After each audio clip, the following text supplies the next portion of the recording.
Hey everybody, just wanted to hop on and give a little bit of clarity when I use terms like higher self or even finding out your true self, or what that means. What does that mean?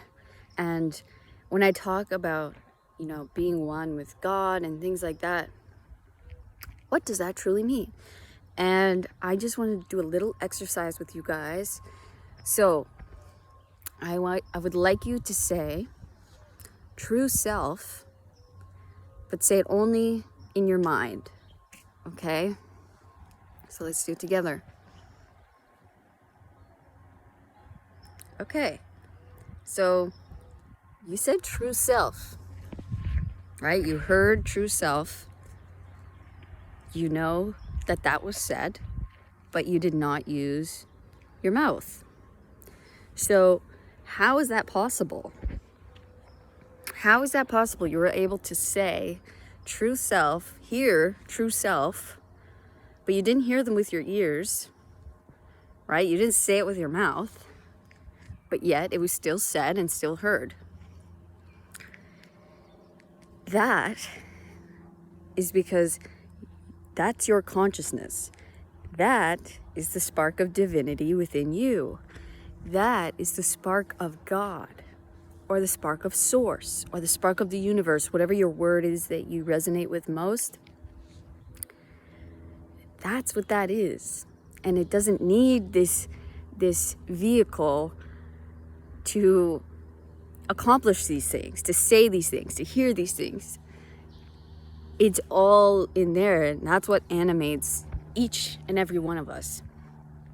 We all are part of this larger whole, and we come down and have these experiences of separateness for a reason. We were all part of one thing, and then we each separate into, little souls, and that is what your soul is. And we come down and we experience in the physical to experience the illusion of separateness.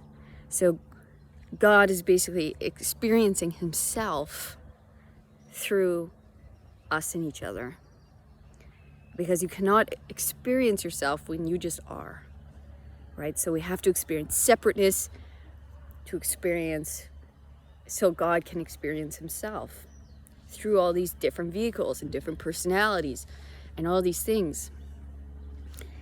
And that's what that is. And so there actually is no separateness in reality. We just feel like there is because we're in these separate suits. And so when we say higher self, we all come here. We have a higher part of ourselves. You could call it your intuition, and it is one of your guides, and you have many guides with you who guide you along your path, who help you. And you can call that your intuition. You can call that your gut feeling. And it is all one of the same. God, you, your higher self, your guides, but different, you could say, modes of transportation, or different versions of the same thing. Because there's so many different levels. There's so many different levels. So, yes, it is very deep and fascinating, to say the least. But that is what I mean when I'm talking about your higher self.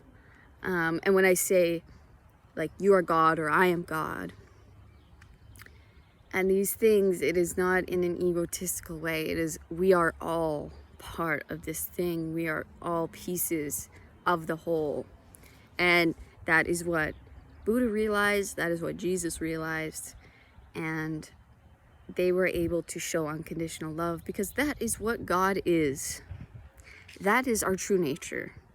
Unconditional love at the end of the day. And that is where we're going home to. That is the point of coming to earth, to have choice, so we can choose good or bad, negative or positive, right? Fear or love. Those really, that's what it comes down to. The more we choose love, the closer to home we get. The closer to the true version of ourselves we get.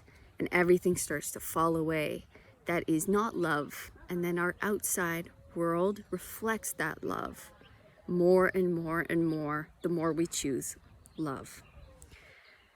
Okay guys, so that's just a little short video. I just wanted to explain a little bit, give you guys a little bit of exercise or a little bit of context here. And I hope you're having a fantastic day. And choose love, guys. Peace.